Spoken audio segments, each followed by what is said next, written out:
Haryana 5ই October তাদের নতুন রাজ্য সরকারের জন্য ভোট দিয়েছে। ভারতীয় জনতা পার্টি, কংগ্রেস, আম আদমি পার্টি, আইএনএলডি, জেজেপি এবং আঞ্চলিক দলগুলো প্রায় 2 কোটি মানুষের ম্যান্ডেটের জন্য অপেক্ষা করছে। দর্শক, এই হরিয়ানা নির্বাচনের বিষয়গুলো নিয়ে আজ আলোচনা করা যাক। চাকরির জন্য নগদ টাকা মডেলটি কি? বিজেপি কিভাবে এই প্রথা বাতিল করলো? কেন কংগ্রেস চাকরির জন্য নগদ টাকা মডেলটি ফেরত চাইছে? চাকরি পাওয়ার জন্য কোনটা বেশি গুরুত্বপূর্ণ, নগদ টাকা না যোগ্যতা? কংগ্রেস শাসনামলে কি কি দুর্নীতি হয়েছিল? হরিয়ানার জনতা কি ভাবছে এই নির্বাচন নিয়ে? সে সমস্ত বিষয় নিয়ে আজকের প্রতিবেদনে আলোচনা করা যাক। এই প্রতিবেদনের শেষে আমরা জম্মু ও কাশ্মীর এবং হরিয়ানার এক্সিট পোলগুলো নিয়েও আলোচনা করব। হরিয়ানা বিধানসভায় 90টি আসন রয়েছে এবং সরকার গঠনের জন্য ন্যূনতম 46টি আসন প্রয়োজন।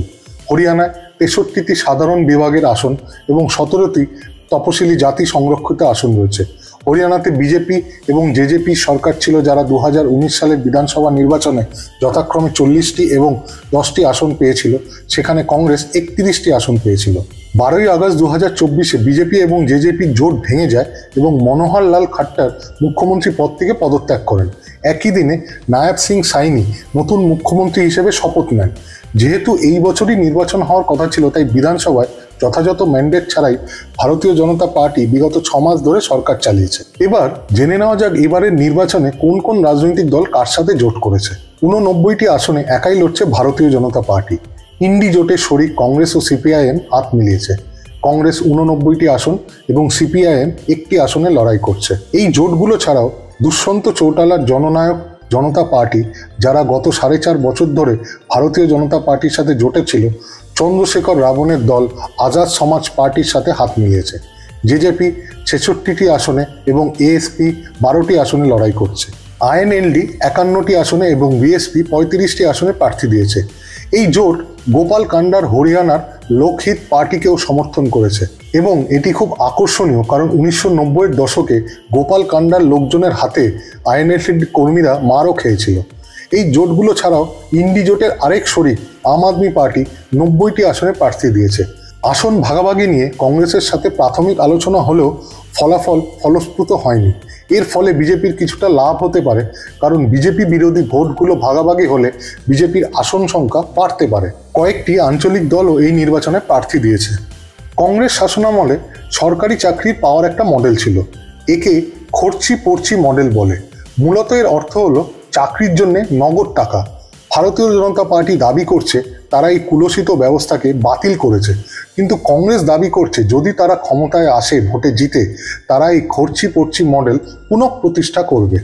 কিছু ভিডিও প্রকাশ পেয়েছে যেখানে কংগ্রেসের নেতাদের বলতে দেখা গেছে যে লোকেরা যদি কংগ্রেসকে ভোট দেয়, প্রতি 50টা ভোটে একটি চাকরি নিশ্চিত করা হবে, যা মূলত চাকরির জন্য নগদ টাকা প্রকল্প, যেখানে সরকারি চাকরির জন্য যোগ্যতার আর প্রয়োজন হবে না।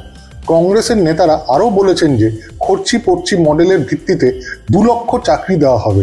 সোশ্যাল মিডিয়ায় কিছু ভিডিও শেয়ার করা হয়েছে যেখানে হরিয়ানার লোকেরা দাবি করছে যে ভারতীয় জনতা পার্টি খরচি পড়চি ব্যবস্থা বাতিল করেছে, কিন্তু কিছু ভিডিও আবির্ভূতও হয়েছে যেখানে কিছু লোক এই খরচি পড়চির দুর্নীতিবাজ প্রকল্পকেই চায়। এবার খরচি পড়চি মডেলটা কি সেটা একটু জেনে নেওয়া যাক। 1999 সালে কৃষক নেতা চৌধুরী দেবিলালের ছেলে ওম প্রকাশ চৌটালা হরিয়ানার মুখ্যমন্ত্রী হন। 2000 সালে শিক্ষক পদে 3208 জন নিয়োগ হয়েছিল। প্রাথমিক শিক্ষার প্রাক্তন পরিচালক সঞ্জীব কুমার সুপ্রিম কোর্টে একটি রিট পিটিশন দায়ের করেছিলেন, যেখানে তিনি অভিযোগ করেছিলেন যে 2000 সালের এই শিক্ষক নিয়োগ প্রক্রিয়া পুরোটাই একটা কেলেঙ্কারি ছিল। তিনি আরও বলেছেন যে মেধা তালিকা সম্পূর্ণরূপে চৌটালা সরকার পরিবর্তন করেছে। এরপর চৌটালা সরকার সঞ্জীব কুমারের বিরুদ্ধে একই অভিযোগ করেছে। সুপ্রিম কোর্ট এই মামলাটি সিবিআইয়ের হাতে হস্তান্তর করে। 4 বছরের তদন্তের পরে সিবিআই দাবি করে যে চাকরি 3 থেকে 4 লক্ষ টাকায় বিক্রি হয়েছিল।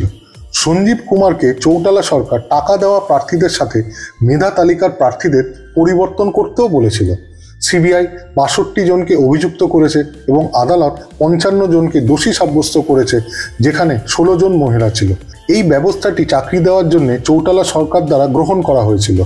2004 সালে কংগ্রেস হরিয়ানা বিধানসভা নির্বাচনে জয়লাভ করে এবং ভূপিন্দর সিং হুডা মুখ্যমন্ত্রী হন এবং 2014 সাল পর্যন্ত তিনি মুখ্যমন্ত্রী হিসেবে রয়ে যান। কিন্তু এই খরচি পড়চি মডেলের শেষ হয়নি। অভিযোগ ছিল যে হুডা সরকারের আমলেও চাকরির জন্য নগদ টাকা নেওয়া হয়েছিল। 2014 সালে ভারতীয় জনতা পার্টি হরিয়ানায় ক্ষমতায় আসে এবং মনোহর লাল খট্টর মুখ্যমন্ত্রী হন। এরপরে ভারতীয় জনতা পার্টি দাবি করে যে তারা এই খরচি পড়চি মডেলের অবসান ঘটিয়েছে। এমনকি প্রধানমন্ত্রী নরেন্দ্র মোদীও একাধিক জনসভায় বলেছিলেন যে ভারতীয় জনতা পার্টি এই দুর্নীতিগ্রস্ত মডেলকে বাতিল করেছে। मैं हरियाणा में जहां भी जाता हूं एक बात तो विरोधियों के मुंह से भी अक्सर सुनता हूं, वो कहते हैं कि खर्ची और पर्ची वाला कांग्रेसी कल्चर अब हरियाणा से विदा हो चुका है।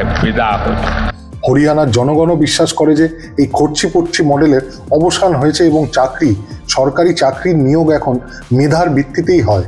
ये जो सरकार वादा करते हैं बिना खर्ची बिना पर्ची नौकरी वाला, ये इसने 100% पूर्ण किया। मेरा यूएच में सिलेक्शन हुआ है सर, ALM1।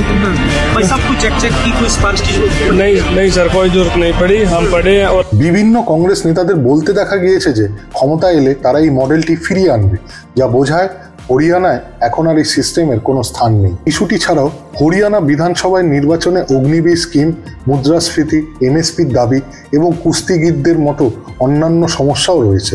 ভিনিশ ফোগাট এবং বজরং পুনিয়া সম্প্রতি কংগ্রেসে যোগ দেন। জুলানা আসন থেকে টিকিট পেয়েছেন ফোগাট।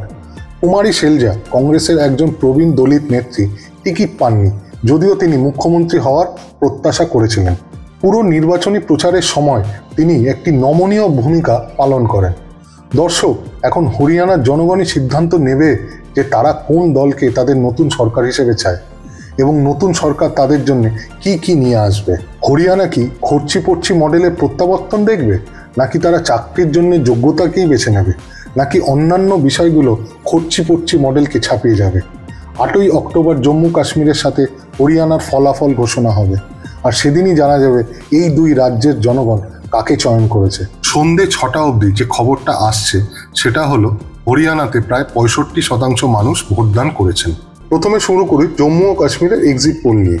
জম্মু ও কাশ্মীরে মোট আসন আছে 90টি এবং তার মধ্যে সরকার করতে গেলে আপনাকে ন্যূনতম 46টি আসন দরকার। পোল এজেন্সি দৈনিক ভাস্কর বলছে যে বিজেপি পেতে পারে 20 থেকে 25টা আসন, কংগ্রেস আর এনসি মিলে পেতে পারে 35 থেকে 40টা আসন, মেহবুবা মুফতির পিডিপি পেতে পারে 4 থেকে 7টা আসন, আর বাকিরা 12 থেকে 18টা আসন। পিপল পালস বলছে ভারতীয় জনতা পার্টি পেতে পারে 22 থেকে 27টা আসন, কংগ্রেস আর এনসি মিলে পেতে পারে 46 থেকে 50টা আসন, পিডিপি পেতে পারে 7 থেকে 11টা আসন, বাকিরা পেতে পারে 4 থেকে 6টা আসন। অ্যাক্সিস মাই ইন্ডিয়া বলছে ভারতীয় জনতা পার্টি পেতে পারে 24 থেকে 34টা আসন, কংগ্রেস আর এনসি মিলে পেতে পারে 35 থেকে 45টা আসন, পিডিপি পেতে পারে 4টে থেকে 6টা আসন, বাকিরা 9টা থেকে 23টা আসন। এবার হরিয়ানার এক্সিট পোল কি বলছে সেটা একবার জেনে নেওয়া যায়।